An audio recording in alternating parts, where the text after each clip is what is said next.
2024 du dialogue national axé sur la réforme et la modernisation de la justice au Sénégal, mon avis est que les dernières années que nous avons vécues ont largement écorné l'image de la justice et ont établi un doute entre le justiciable et celui qui rend la justice en son nom. Des heurts ont éclaté entre des avocats et des juges. Des heurts ont éclaté entre des greffiers et des juges. Des récriminations politiques ont été entendues en direction de ceux qui jugent et de ceux qui portent la légalité de la justice. Les rapports entre les juges et le ministère de la Justice sont des rapports qui ont été interrogés. Il est bon parfois, quand un peuple veut avancer, veut grandir, de s'arrêter et de réfléchir sur ses forces et ses faiblesses. La véritable question aujourd'hui, ce n'est pas de jeter le bébé avec l'eau du bain, mais de voir que la grandeur de la justice sénégalaise et sa force par le Conseil constitutionnel ont permis d'avoir des élections régulières, normales, transparentes et calmes. Mais il faut qu'on se pose la question.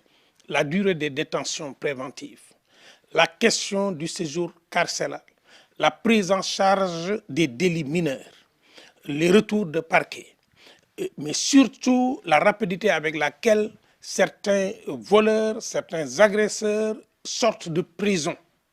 Toutes ces questions méritent d'être posées sur la table. Une des grandes questions qui mérite aussi d'être posée sur la table, c'est la conformité des lois par rapport à l'état d'esprit du citoyen de 2024. La justice commence par avant l'arrestation, par l'enquête, par la suspicion, par le doute. Comment arriver à ce que tout le processus soit un processus de valorisation de l'humain, pas de destruction de l'image de l'humain? Je pense que ces questions méritent d'être posées.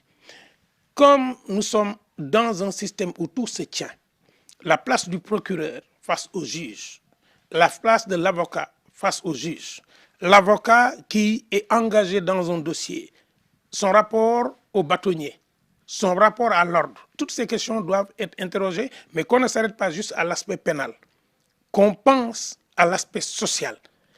Celui qui est pris dans un délit de justice, qui a été gardé pendant 10 ans pour un crime qu'il n'a pas commis et qui est libéré, qu'est-ce que l'État a comme responsabilité pour restaurer son image et lui rendre ces 10 ans qu'on ne peut plus lui rendre? Mais comment régler ces questions-là? Comment aussi régler la question de l'enseignement du droit dans les écoles primaires, la sensibilisation, les visites scolaires dans ces espaces-là pour qu'il y ait une initiation à la notion de justice. Maintenant, l'autre élément, c'est l'élément de corruption visible. Comment sanctionner la corruption visible? De sorte que chaque citoyen se dise « j'ose aller au tribunal parce que l'argent n'y sera pas une force ». J'ose aller au tribunal même si je ne suis le militant de personne. J'ose aller au tribunal même si je ne suis le talibé de personne.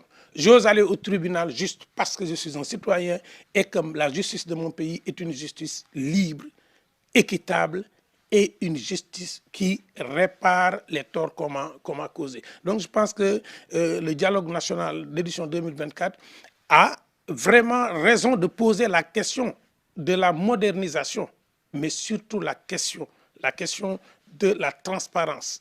Comment faire pour que la justice soit transparente par cette problématique et qu'on ouvre aussi la palette.